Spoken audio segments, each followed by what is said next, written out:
नमस्कार स्टूडेंट्स। चलिए शुरुआत करते हैं आज की क्लास को। हम लोगों ने पिछली दो क्लासों में डेमो क्लास जो मैंने आपको 1 और डेमो क्लास 2 दी है, उन पर हमने रियल एनालिसिस की कुछ बेसिक थ्योरम हम लोगों ने, कुछ बेसिक प्रॉपर्टीज, कुछ बेसिक थ्योरम्स हम लोगों ने देखी हैं। आज मैं एक रिजल्ट आपको करवाऊंगा, लेकिन उस रिजल्ट को करने से पहले एक डेफिनेशन आप लोगों को क्लियर होना चाहिए। तो इस डेफिनेशन को सबसे पहले हम लोग समझ लेते हैं। ये डेफिनेशन क्या है? ये जो डेफिनेशन है आप लोगों ने बहुत छोटी क्लास में पढ़ी होगी, 7th 8th क्लास में, लेकिन यहाँ पर थोड़ा सा आपको इसको रिकॉल करना जरूरी है। इस डेफिनेशन को हम लोग बोलते हैं रेशनल नंबर। ठीक है, हम लोग जो डेफिनेशन यहाँ पर करने जा रहे हैं ये है रेशनल नंबर की। तो रेशनल नंबर का नाम सुनते ही आपके दिमाग में आ जाएगा कि ऐसी संख्याएं जिनको हम लोग पी बाई क्यू के फॉर्म में लिख सकें, जहां पी और क्यू क्या होते हैं? इंटीजर होते हैं, है ना। जहां पी और क्यू क्या होते हैं? इंटीजर होते हैं। तो ऐसे नंबर्स को हम क्या बोलते हैं? रेशनल नंबर बोलते हैं। तो यहां पर देखते हैं, थोड़ा सा रेशनल नंबर के बारे में आपको बताता हूं, क्योंकि इस कॉन्सेप्ट का यूज हम लोग अभी नेक्स्ट रिजल्ट में करेंगे। तो any number in the form of P by Q form के जो भी नंबर होंगे, और P और Q क्या है? तो यहां पर लिख दो where P, Q belongs to integer. तो P बाई Q के जो भी नंबर होंगे उनको हम लोग रेशनल नंबर बोलेंगे, लेकिन Q इस पे जीरो नहीं होना चाहिए, है ना। P और Q इंटीजर है, लेकिन Q यहां पर जीरो नहीं होगा। तो ऐसे नंबर को हम क्या बोलते हैं? रेशनल नंबर बोलते हैं। Is a rational number. ठीक है। तो अब यहां पर देखो बात ये आती है कि जैसे मैंने आपसे कह दिया कि P बाई Q फॉर्म के जो भी नंबर होंगे उनको हम रेशनल नंबर बोलेंगे। तो जैसे मैं यहां पर आपसे कह रहा हूं एग्जांपल के लिए कि मैंने कह दिया कि 10/25, क्या ये रेशनल नंबर है? तो आप देखोगे कि इसको रेशनल नंबर आप तब बोलोगे, देखो जैसे यहां पर आप देखोगे कि ये P है ना, ये Q है ना, और ये दोनों ही क्या है? P भी हमारा इंटीजर है और Q भी हमारा क्या है? इंटीजर है। तो आप कह दो कोई कि सर ये रेशनल नंबर है ना। लेकिन रेशनल नंबर आप इसको तब बोलोगे जब ये दोनों आपस में किसी भी नंबर से डिवाइड ना हो, है ना, यानी कि दोनों ही आपस में को प्राइम हो, तब रेशनल नंबर बोलोगे। तो जैसे ये 10/25 है, तो इसको डिवाइड कर लो पहले। तो 5 से डिवाइड हो जाएगा, तो 5 दूनी 10 और 5 पचे 25। अब ये दोनों आपस में को प्राइम हो गए, है ना। आपस में क्या है? को प्राइम है 2 और 5।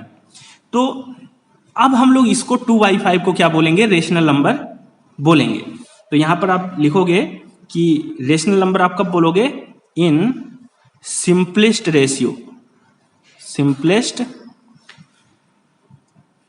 रेशियो, और जहां पर ये जो दोनों नंबर होंगे 2 और 5, ये क्या होंगे?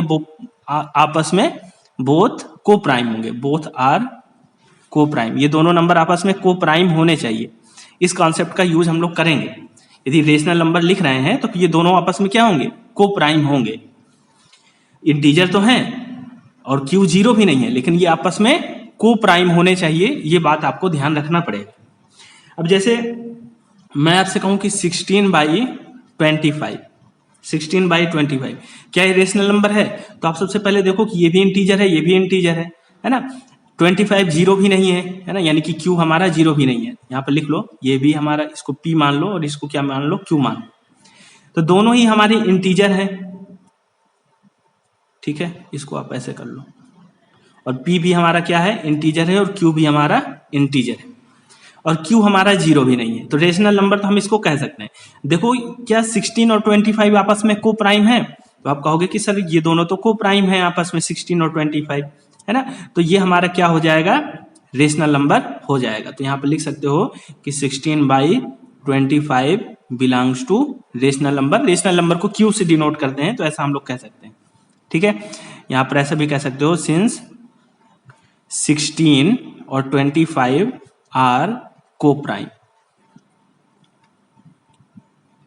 ठीक है, इतनी बात समझ में आई। तो रेशनल नंबर आप तब बोलोगे जब P और Q इंटीजर हो, Q जीरो ना हो। ये बात तो सबको पता है, लेकिन ये P और Q आपस में को प्राइम भी होने चाहिए। तो इस वजह से मैंने आपको ये रेशनल नंबर की डेफिनेशन बता दी है, क्योंकि इस कॉन्सेप्ट का हम लोग यूज करेंगे। अब देखो एक रिजल्ट मैं आपको करवाता हूं, इस रिजल्ट को ध्यान से समझिएगा। रियल एनालिसिस को समझना है, याद नहीं करना। याद तो अपने आप हो जाएगी, लेकिन समझना जरूरी है। जब आप समझोगे तब याद होगी। आप सोचो कि हम बिना समझे सिर्फ याद कर लेंगे, तो ऐसा फिर नहीं कर पाओगे आप। ऐसा करने में फिर बहुत दिक्कत होगी। तो देखो इस पर रिजल्ट में क्या कहा गया है, there does not exist a rational number r such that r square equal to 2। ठीक है, इस पर कहा गया है कि कोई भी ऐसा रेशनल नंबर एग्जिस्ट नहीं करता r कि उसका स्क्वायर करो तो 2 हो जाए। ऐसा कोई भी नंबर रेशनल नंबर नहीं एग्जिस्ट करता। या इसी को हम एक दूसरे फॉर्म में कहना चाहें तो हम इसको ऐसा भी कह सकते हैं कि यदि r इजकल टू निकालोगे तो इसका अंडर रूट लग जाएगा। यहां से ये भी कह सकते हो कि √2 इज ए इरेशनल नंबर। ये भी प्रूफ करने को आ सकता है, इरेशनल नंबर। तो चाहे आपसे ये कह दे कि there does not exist rational number such that r square equal to 2, या आपसे सीधे ऐसा कह दे कि √2 इज प्रूव करिए कि √2 इज एन इरेशनल नंबर। ठीक है, चाहे ऐसा कह दे चाहे ऐसा कह दे, दोनों ही बात कही जा सकती हैं। तो इन दोनों का मतलब एक ही है। ठीक है, तो देखिए इसको हम लोग कैसे प्रूफ करेंगे, ध्यान से समझिएगा। √2 को हमें इरेशनल प्रूफ करना है ना, तो हम लोग यहां पर लेट कर लेते हैं, let √2 be a rational number. ठीक है, अब आपको लग रहा होगा कि सर हमको तो प्रूफ करना है कि रेशनल है, लेकिन हम इसको रेशनल मान रहे हैं। तो यही होता है प्रूफ। इसको हम लोग बोलते हैं कौन सा मेथड, कॉन्ट्रेडिक्शन। ठीक है, इसको प्रूफ करने का कौन सा मेथड बोलते हैं, कॉन्ट्रेडिक्शन मेथड बोलते हैं। कॉन्ट्रेडिक्शन में क्या होता है, जो हमें दिया होता है उसका उल्टा लेकर के चलते हैं। तो √2 को हमें इरेशनल प्रूफ करना है, तो हम लोग लेट करके चल रहे हैं कि √2 क्या है, मान लेते हैं चलो रेशनल है। ठीक है, तो रेशनल हमने मान लिया इसको। तो यदि √2 एक रेशनल नंबर है, देन अभी आप देखना इसको हम लोग कैसे प्रूफ करेंगे, अपने आप चीजें प्रूफ होती चली जाएंगी। तो √2 को हमने रेशनल मान लिया, तो √2 को हम क्या लिख सकते हैं, √2 को हम लोग लिख सकते हैं p/q के फॉर्म में। ठीक है, √2 को हम p/q के फॉर्म में लिख सकते हैं, वेयर p, q क्या होगा, इंटीजर होगा, belongs to integer. And p, q both are coprime. ये आपस में क्या होंगे, को प्राइम भी होंगे। यदि हमने रेशनल नंबर माना है तो अभी हमने डेफिनेशन की है कि इसको यदि √2 रेशनल नंबर है तो p/q के फॉर्म में इसको लिख पाएंगे, जहां p, q इंटीजर होंगे और q हमारा 0 नहीं होगा, q is not equal to 0, और p और q आपस में को प्राइम भी होंगे। ये रेशनल नंबर की डेफिनेशन कहती है। हमने √2 को क्या मान लिया है, रेशनल नंबर मान लिया है, तो रेशनल नंबर की डेफिनेशन हमको ऐसा बताती है। तो ऐसा हम लोग लिख पा रहे हैं। इसको आप लोग क्या मान लो, 1 मान लो। अब इसका स्क्वायर कर दो दोनों साइड, तो यहां पर लिख दो स्क्वायरिंग बोथ साइड। तो हमने इसका स्क्वायर कर दिया दोनों साइड। तो जब स्क्वायर करोगे तो क्या हो जाएगा, √2 का अंडर रूट हट जाएगा, 2 आ जाएगा। और इसको क्या लिख सकते हो, p²/q²। ठीक है, यहां से आप p² की वैल्यू निकाल लो। तो जो p² की वैल्यू निकालोगे तो इसको लिख पाओगे 2q²। ठीक है, अब देखो p² को हमने क्या लिख दिया, 2q² लिख दिया।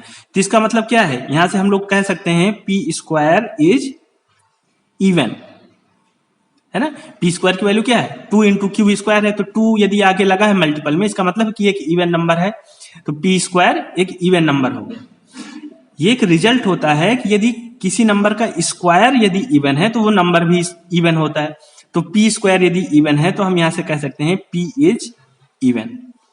ठीक है, p भी हमारे पास क्या हो गया, इवन नंबर हो गया, क्योंकि p² किसी नंबर का स्क्वायर यदि इवन है तो वो नंबर भी इवन होता है। ये रिजल्ट ऐसा होता है। ठीक है, तो यहां से हमने कह दिया कि p हमारा क्या है, इवन है। ठीक है, यहां तक बात समझ में आ गई, बिल्कुल एकदम नियम से चलते चले आ रहे हैं अभी तक हम। अब देखो यदि p हमारा इवन है तो यहां पर हम ऐसा कह सकते हैं ना कि लेट p यदि कोई एक इवन नंबर है तो मान लेते हैं 2 इंटू के। भाई इवन नंबर तो वही होगा ना जिसके जो मतलब उस पर 2 एक ऐसा नंबर होगा जो कि कॉमन होगा, है ना। तो 2 इंटू के ये हमारा एक इवन नंबर है तो इसको हमने मान लिया कि p है, ठीक है, क्योंकि p इवन था। अब यहां से करो ऐसा कि पुट कर दो, पुट 2k इन 1, यहां पर रख दो p की वैल्यू रख दो 2k।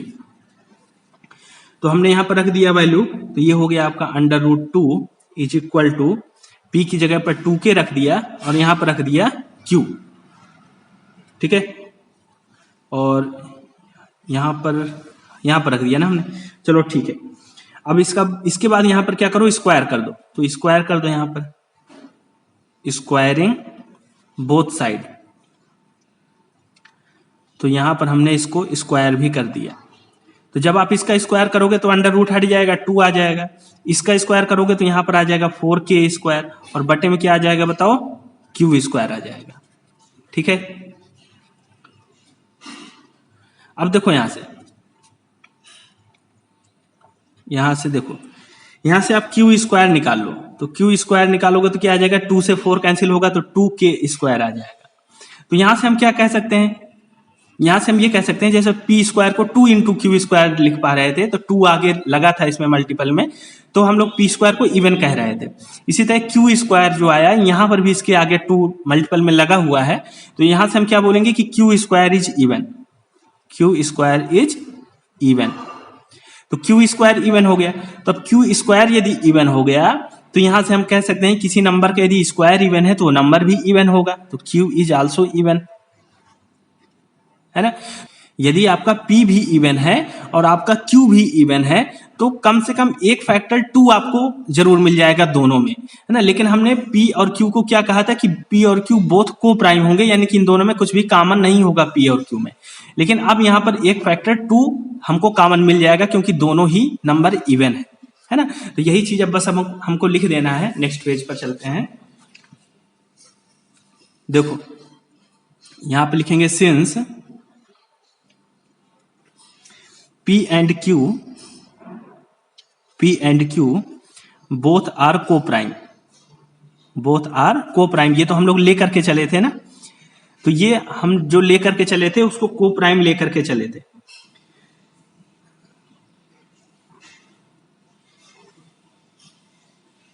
या ऐसा इसको कर लो, इस लाइन को काट दो। देखो इसको ऐसे लिख लो, सिंस P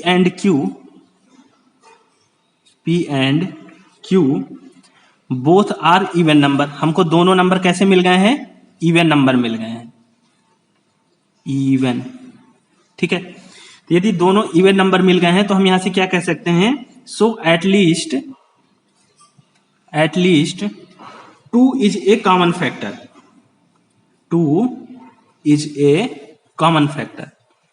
दोनों में 2 तो हमको कॉमन मिल जाएगा क्योंकि दोनों ही इवन है, P और Q दोनों ही इवन है, कॉमन फैक्टर।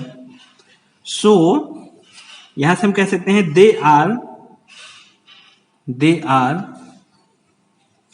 नो मोर को प्राइम। यदि कोई भी नंबर यदि कॉमन मिल गया तो फिर हम उसको को प्राइम तो नहीं बोलेंगे, है ना। हम लोग ने P और Q को क्या कहा था, को प्राइम कहा था, है ना। लेकिन यहां पर हमको देखने को क्या मिला कि दोनों ही P और Q इवन है तो कम से कम 2 एक कॉमन फैक्टर मिल जाएगा। लेकिन हमने माना क्या था कि दोनों को प्राइम है, कोई भी नंबर इनमें अब कॉमन नहीं है, ठीक है। तो यहां से हम लिख सकते हैं, यहां से हमको कॉन्ट्रेडिक्शन मिल गया, hence our assumption is wrong, hence our assumption is wrong, है ना, क्योंकि कॉन्ट्रेडिक्शन मिल गया। हम लोग लेकर के चले थे कि को प्राइम है, कोई भी नंबर कॉमन नहीं है, लेकिन यहां पर हमको एक नंबर कॉमन मिल गया। तो यहां से हम ये कह सकते हैं कि कॉन्ट्रेडिक्शन मिल गया, तो हमारी एजम्पशन क्या है, रॉन्ग है। तो यहां पर लिख सकते हो सो, और हमने माना क्या था, हमने माना ये था, हमारी एजम्पशन क्या थी, हमारी एजम्पशन थी कि √2 ये रेशनल नंबर, ये लेकर के चले तो हमको क्या मिल गया, कॉन्ट्रेडिक्शन मिल गया। इसका मतलब जो हमने एज्यूम किया है वो गलत एज्यूम किया है, और हमने एज्यूम क्या किया था कि √2 रेशनल है, ये गलत है। तो यदि ये गलत है तो फिर सही क्या होगा, √2 इरेशनल नंबर है ना। तो यहां से हमने ये प्रूफ कर दिया, सो √2 is an irrational number, irrational number, और यही हमको प्रूफ करना था, है ना। तो इस तरीके से कॉन्ट्रेडिक्शन से प्रूफ करते हैं। आई होप आप लोगों को ये बात समझ में आई होगी। बहुत ही आसान लैंग्वेज में मैंने आपको समझाया है। ये मेथड होता है प्रूफ करने का, इसको हम लोग बोलते हैं कॉन्ट्रेडिक्शन मेथड, ठीक है। तो ये आपको बिल्कुल क्लियर हो गया। एक दो बार आप लोग इसकी प्रैक्टिस करेंगे तो ये चीज आपको तैयार हो जाएगी। मैं एक क्वेश्चन आप लोगों को होमवर्क के रूप में दे रहा हूं, ठीक है। तो आप लोग इसको प्रूफ करके देखिएगा, इस होमवर्क क्वेश्चन को बिल्कुल सेम मेथड में, सेम स्टेप में आप लोग इसको प्रूफ करेंगे, ठीक है।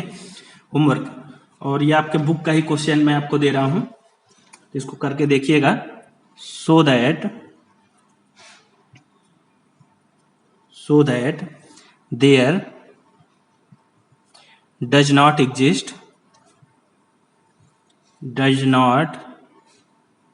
exist a rational number s such that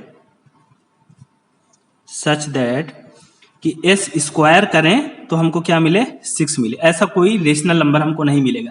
बिल्कुल सेम तरीके से इसको आप लोग प्रूफ करेंगे, ठीक है।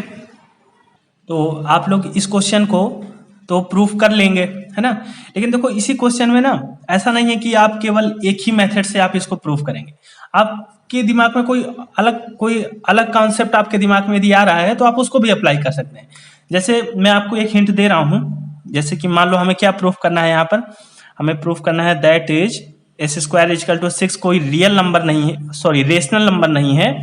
तो इसको हम लोग कहेंगे कि that is s = √6 is an irrational, है ना। यही प्रूफ करना है हमको। तो देखो इसको हम लोग कैसे प्रूफ करेंगे, मैं आपको थोड़ा सा बता रहा हूं। एक दूसरा क्वेश्चन फिर मैं आपको होमवर्क के लिए दे दूंगा, तो आप उसको ट्राई कर लीजिएगा। लेकिन एक कॉन्सेप्ट मैं और बताना चाह रहा था आपको, तो इस पर थोड़ा सा देख लीजिए।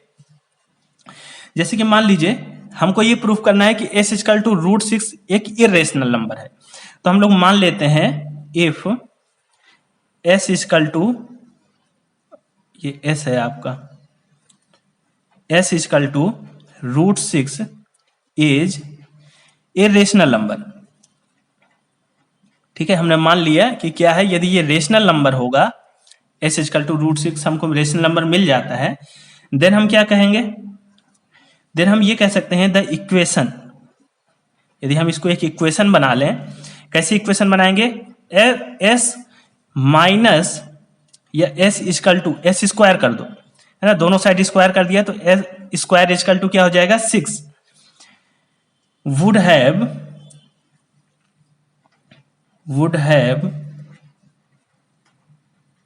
रेशनल रूट, ठीक है। यदि ये रेशनल नंबर हमको मिल जाता है s = √6, तो हम क्या कहेंगे कि s² = 6 क्या होगा, इसके पास एक रेशनल रूट हमको जरूर मिलेगा, है ना। तो यहां से आप ऐसा भी कह सकते हैं s² = 6 को कि s² - 6 = 0, ऐसी इक्वेशन भी आप इसको कह सकते हैं। एक ही बात है सारी चीजें। तो यहां से हम ये कह सकते हैं, एक अलग कॉन्सेप्ट में लगा रहा हूं, the rational root theorem. The rational, आपने अलजेब्रा में पढ़ा होगा इसको, मैंने अलजेब्रा में पढ़ाया है आपको। द रेशनल रूट थ्योरम हमसे क्या कहती है, says that the only possible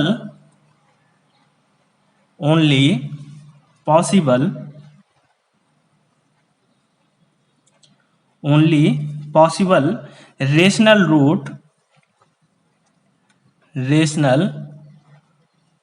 root of या ऐसा मान लो, चलो x कह लो, x² - 6 = 0 r। यदि कोई इस टाइप की इक्वेशन है x² - 6 = 0, तो इसके जो पॉसिबल रूट हो सकते हैं, रेशनल रूट, वो क्या हो सकते हैं, इस 6 के फैक्टर होंगे, है ना। तो यहां पर हम लोग लिख लेते हैं क्या क्या हो सकते हैं, या तो प्लस माइनस का 1 होगा, या तो प्लस माइनस का 2 होगा, या प्लस माइनस का 3 होगा, या क्या हो सकता है एंड प्लस माइनस का 6 हो सकता है। रेशनल रूट यही हो सकते हैं, इन्हीं में से कोई ना कोई रेशनल रूट होगा यदि इसका रेशनल रूट है तो। ठीक है, तो यहां पर लिख लो since none of these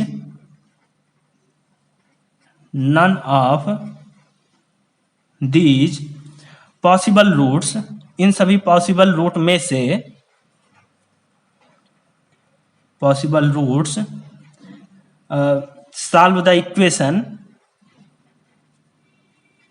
solve the equation, यानी कि यदि हम इनको यहां पर रख देते हैं, यदि यही सब पॉसिबल रूट हो सकते हैं रेशनल रूट, यदि आप यहां पर इनको रखोगे प्लस माइनस का 1 प्लस माइनस का 2 प्लस माइनस का 3 यहां पर रख करके चेक भी करोगे तो आप देख रहे हो कि ये इक्वेशन को सेटिस्फाई नहीं कर रहे हैं, है ना। और रेशनल रूट होंगे तो यही हो सकते हैं। बात समझ में आ रही है? रेशनल रूट होंगे तो यही हो सकते हैं, लेकिन इनको रखने पर ये इक्वेशन सेटिस्फाई नहीं हो रही है, तो इसका मतलब ये है कि रेशनल रूट यही हो सकते हैं, लेकिन इनमें से कोई भी रेशनल रूट नहीं है, सॉल्व करने पर नहीं आ रहा है। तो यहां से हम फिर क्या कहेंगे, जो हमने यहां पर एज्यूम किया था कि s equal to under root 6 is a rational number, ये क्या होगा, यहां पर लिखो hence root 6 is an irrational. ठीक है, तो ये बात आपको समझ में आई होगी कि यहां पर हमने एक अलग कॉन्सेप्ट को यूज किया है सेम क्वेश्चन को प्रूव करने के लिए, और कॉन्सेप्ट क्या है, रेशनल रूट थ्योरम का। इस पर देखो, रेशनल रूट थ्योरम ये कहती है कि यदि x square minus 6 equal to 0 या कोई भी क्वाड्रेटिक इक्वेशन हमको इस तरीके की दी है, तो इसके पॉसिबल रेशनल रूट क्या होते हैं, वो ये होते हैं कि ये जो यहाँ पर कांस्टेंट होता है इसके आप फैक्टर निकाल लीजिए, यही पॉसिबल रूट होंगे, उन्हीं को चेक करके देख लीजिए, जो सेटिस्फाई कर जाएगा इक्वेशन को वही उसका रेशनल रूट हो जाएगा। तो यहाँ पर पॉसिबल रूट ये हो सकते हैं इसके पॉसिबल रेशनल रूट, तो इनको हमने देखा यहाँ पर रख करके, लेकिन कोई भी इस इक्वेशन को सेटिस्फाई नहीं कर रहा है, तो फिर इसका मतलब क्या है कि रेशनल रूट तो इसके मिल ही नहीं रहे। इसका मतलब क्या है कि जो हमने यहाँ पर ये एजम्पशन किया है कि s equal to under root 6 is a rational number, ये गलत है। तो फिर रेशनल नहीं है तो फिर क्या होगा, इरेशनल होगा। दो ही हो सकते हैं, या तो रेशनल होगा या तो फिर इरेशनल होगा। तो फिर यहाँ पर हम लिख सकते हैं कि यदि यहाँ से हमको देखने पर हमको यहाँ पर कोई भी रेशनल रूट नहीं मिल रहा है, तो फिर इसका मतलब है कि ये एजम्पशन हमारी गलत है। तो यहाँ पर हमने लिख दिया हेंस रूट 6 इज क्या होगा, फिर एन इरेशनल नंबर होगा। ठीक है, तो इस तरीके से कॉन्सेप्ट को अप्लाई करना आपको सीखना है। ठीक है, रियल एनालिसिस को सीखना है, क्योंकि जब आप अभी थर्ड सेमेस्टर में जाओगे या फोर्थ सेमेस्टर में जब जाओगे, तो फोर्थ सेमेस्टर में आपको रियल एनालिसिस की अभी और बहुत सारी चीजें देखने को मिलेंगी और काफी टफ होती हैं वो चीजें। तो जब आपको बेसिक समझ में आएगा, एलिमेंट्री रियल एनालिसिस समझ में आएगी, तो आगे की चीजें भी समझ में आती जाएंगी। ठीक है, अब देखो, चलो ये वाला क्वेश्चन तो मैंने करवा ही दिया है, तो एक क्वेश्चन मैं आपको और देता हूं, इस क्वेश्चन को आप लोग ट्राई करिएगा। ठीक है, तो यहां पर मैं लिखे दे रहा हूं होमवर्क के लिए, होमवर्क क्वेश्चन। देखो इस पर ये है, इस पर क्या करना है आपको, सो दैट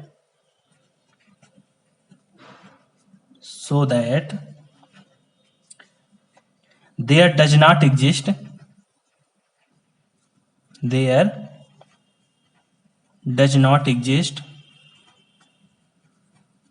a rational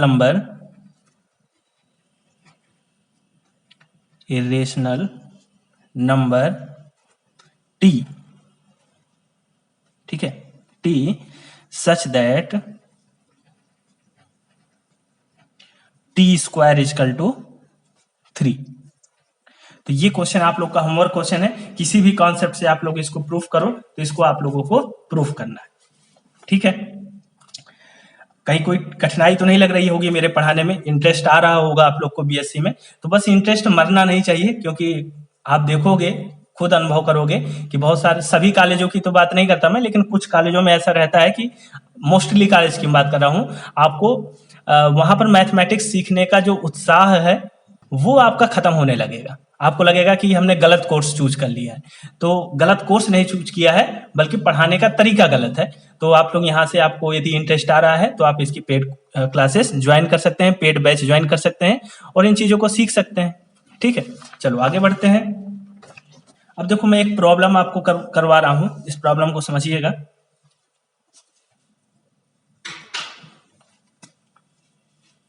आपके बुक का क्वेश्चन है, यहां पर लिख लो प्रॉब्लम, बुक का क्वेश्चन नंबर 4 है ये आपका, ठीक है।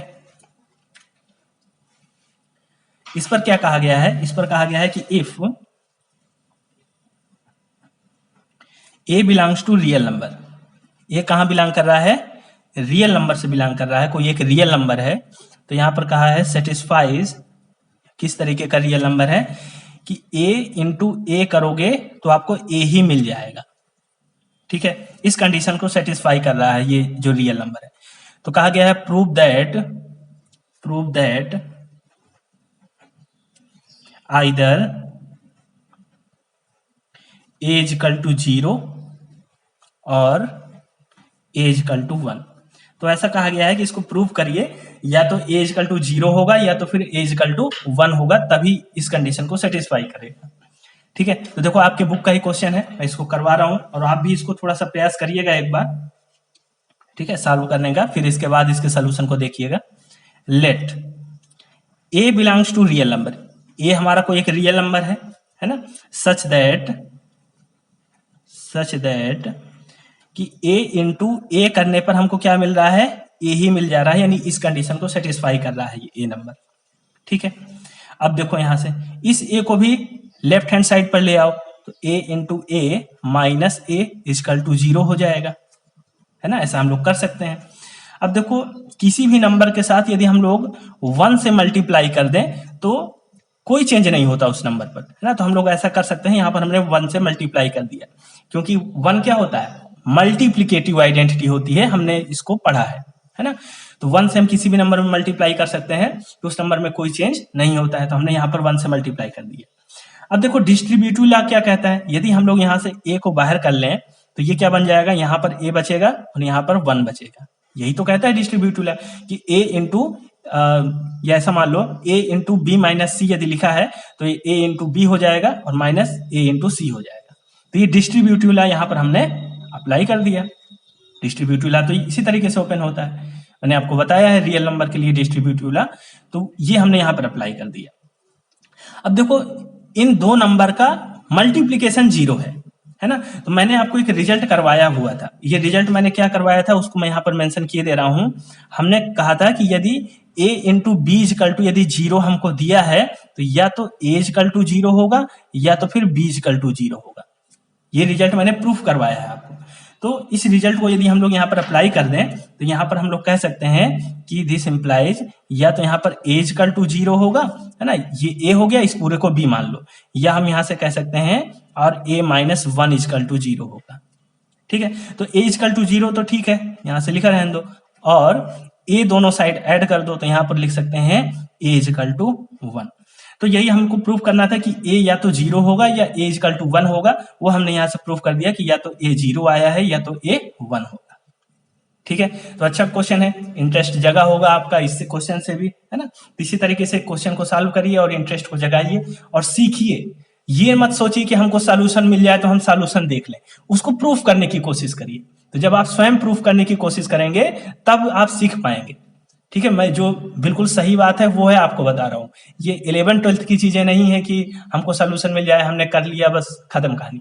अब आप बीएससी मैथ्स ऑनर्स कर रहे हो, इसका मतलब है कि आप मैथमेटिशियन बनने जा रहे हो, तो ये सारी चीजें आपको स्वयं से प्रैक्टिस करनी होगी, ठीक है। चलो एक क्वेश्चन और देखो करवाता हूं इसी तरीके का, इसको भी करने में आपको मजा आएगा। प्रॉब्लम 5 देख लेते हैं, ठीक है। देखो इस पर कहा गया है कि if a is not equal to 0, a 0 नहीं है, and b is not equal to 0, b भी हमारे पास 0 नहीं है, तो कहा गया है सो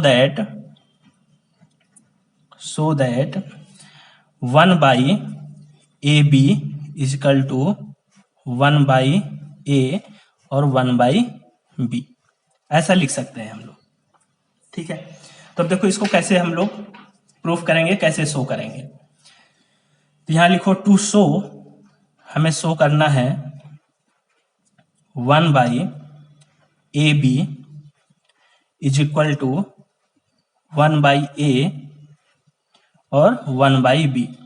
तो इसको शो करने के लिए यहां पर लिखो it is enough to show that, it is enough to show that a b और 1/b इज इक्वल टू 1। बात समझ में आ रही है? हमने क्या किया, ए बी को हमने इधर साइड भेज दिया, या ऐसा कह लो कि दोनों साइड ए बी से मल्टीप्लाई कर दिया, तो यहाँ पर 1 हो गया और यहाँ पर इसके साथ में ए बी लग गया। या तो इसको कह दो है ना कि हमने लेफ्ट साइड से ए बी मल्टीप्लाई कर दिया है, या इसको आप ऐसा भी कह सकते हो कि यहाँ पर लिख लो, और आप इसको ऐसा भी कह सकते हो कि 1/a 1/b और फिर यहाँ पर ए बी इधर से लिख दो इक्वल टू 1। तो यदि आप ये दिखा दोगे तो इसका मतलब है कि हमने इसको प्रूफ कर दिया। एक ही बात है, ये दोनों है कि नहीं, ये दोनों एक ही बात है। तो चाहे हम लोग इसको दिखा दें या इसको दिखा दें, एक ही बात है। तो वही मैंने लिख दिया है कि to show it is enough to show that, यदि हम इसको भी दिखा देंगे तो मान लिया जाएगा कि हमने इस कंडीशन को प्रूफ कर दिया। ठीक है, तो चलो इसको हम लोग प्रूफ करते हैं। जैसे मान लो ये वाली कंडीशन, चाहे ये कोई भी एक ले लो, मान लो इसको ही हमने ले लिया, तो यहाँ पर देखो 1/a इंटू 1/b और ए बी, इसको लेकर के चल रहा है। तो इसको लेकर के चलो, इसको लेकर के चलेंगे, हमको 1 प्रूफ करना है। तो देखो यहाँ पर हम लोग कम्यूटेटिव प्रॉपर्टी लगा सकते हैं कि नहीं लगा सकते हैं, क्योंकि ए और बी क्या है, कोई रियल नंबर ही है हमारे, जीरो को छोड़ करके। तो रियल नंबर के लिए तो कम्यूटेटिव प्रॉपर्टी लगती है, होल्ड हो जाएगी। तो हम लोग इसको लिख सकते हैं 1/b लिख दो इंटू 1/a कर दो, और यहां पर लिख दो ए बी। ठीक है, कम्यूटेटिव प्रॉपर्टी इस पर अप्लाई कर दिया। यहां पर लिख भी दो, देखो यहां पर लिख दो कम्यूटेटिव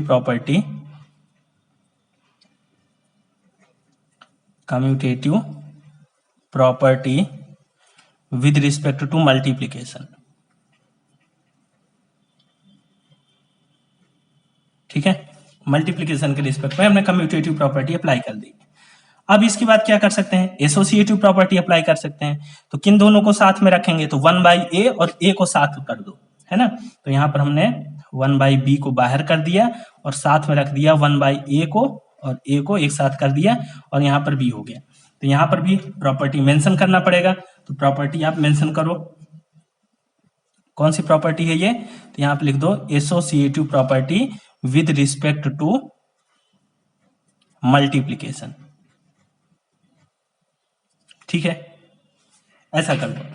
देखो 1/a और a क्या हो गए, 1/a और a ये तो हमारे इनवर्स है, मल्टीप्लीकेटिव इनवर्स, तो आइडेंटिटी दे देंगे। तो ये हो जाएगा आपका 1/b, और यहाँ पर आ जाएगा 1, और यहाँ पर आ जाएगा ये b वैसे ही है ना। तो ये प्रॉपर्टी कौन सी थी, इनवर्स वाली, तो यहाँ पर लिख दो इनवर्स। ठीक है, अब देखो 1 का किसी भी नंबर के साथ में मल्टीप्लाई करोगे, या ऐसा कर लो एसोसिएटिव प्रॉपर्टी पहले लगा दो। तो यहाँ पर ऐसा कर लो कि 1/b इंटू 1 इंटू b एक साथ कर दो, है ना। तो यहाँ पर फिर लिखना पड़ेगा एसोसिएटिव प्रॉपर्टी। ठीक है, विद रिस्पेक्ट टू मल्टीप्लीकेशन, और लिख लो चलो विद रिस्पेक्ट टू मल्टीप्लीकेशन। ठीक है, और ये भी आपकी मल्टीप्लीकेशन वाली ही थी, इनवर्स मल्टीप्लीकेशन के रिस्पेक्ट में, लिख लो विद रिस्पेक्ट टू मल्टीप्लीकेशन। तो देखो आइडेंटिटी से, अब देखो यहाँ पर एसोसिएटिव प्रॉपर्टी लगा दी। अब आइडेंटिटी से यदि आप मल्टीप्लाई करोगे तो सेम नंबर आ जाएगा, उस नंबर में कोई चेंज नहीं होता है ना। तो यदि यहाँ पर आप लिख सकते हो इसको 1/b इंटू b। अब ये कौन सी प्रॉपर्टी लगाया है आपने, तो यहाँ पर लिख लो identity with respect to multiplication. ठीक है, तो ये हो गया। अब इसके बाद ये दोनों क्या है आपस में, मल्टीप्लीकेटिव इनवर्स है ना। तो मल्टीप्लीकेटिव इनवर्स है, तो ये आ जाएगा आपका 1 आइडेंटिटी, है ना। तो यहाँ पर आप लिख लो कौन सी प्रॉपर्टी होल्ड हुई है यहाँ पर, मल्टीप्लीकेटिव इनवर्स। यहाँ पर लिख लो inverse with respect to multiplication. ठीक है, बिल्कुल एक एक प्रॉपर्टी को मैंने मेंशन करके बताया है। तो देखो हमने क्या प्रूफ कर दिया, 1/a into 1/b into a b equal to 1 हमने प्रूफ कर दिया, है ना। और यही हमको प्रूफ करना था कि यदि हम इस प्रॉपर्टी को प्रूफ कर देते हैं तो इसका मतलब है कि ये हमने प्रूफ कर दिया। तो आई होप आपको ये बात समझ में आ गई होगी। अब देखो सेम तरीके से, बिल्कुल सेम तरीके से जैसे मैंने इस प्रॉपर्टी को प्रूफ किया है, आप इसको भी कर सकते हो। ठीक है, ऐसा नहीं कि इसको मैंने किया है तो सिर्फ आप फिर इसको नहीं कर पाओगे, इसको भी कर सकते हो। तो यदि करना चाहते हो तो यहाँ पर मैं एक बार दिखा भी देता हूँ आपको, है ना। देखो, ताकि किसी को ऐसा लगे कि इसी को क्यों किया है। ऐसा कर लो, आप यहाँ पर ए बी रख लो और यहाँ पर क्या रख लोगे, 1/a इंटू 1/b। तो यहां से क्या हो जाएगा, देखो ए बी और इस पर कम्यूटेटिव प्रॉपर्टी लगा दो। तो कम्यूटेटिव प्रॉपर्टी जब आप लगाओगे तो 1/b पहले हो जाएगा, 1/a यहां पर आ जाएगा। तो यहां पर लेकिन प्रॉपर्टी सारी मेंशन करना पड़ेगा। तो यहां पर हमको लिखना पड़ेगा कि commutative property with respect to multiplication. ठीक है, ये हो गया। अब इसके बाद यहां से आप क्या करोगे, a b इंटू 1/a इसको साथ में लिख दो, b इंटू 1/b को एक साथ कर दो और 1/a वाला कर दो, यानी कि एसोसिएटिव प्रॉपर्टी हमने यहां पर अप्लाई कर दी। तो यहां पर एसोसिएटिव प्रॉपर्टी अप्लाई की है तो एसोसिएटिव प्रॉपर्टी लिख दो, associative property with respect to multiplication.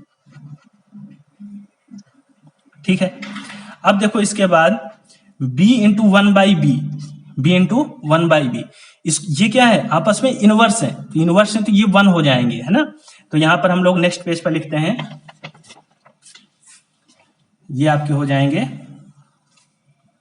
यानी कि इधर साइड हमारा क्या चल रहा था, ए बी और 1/a 1/b।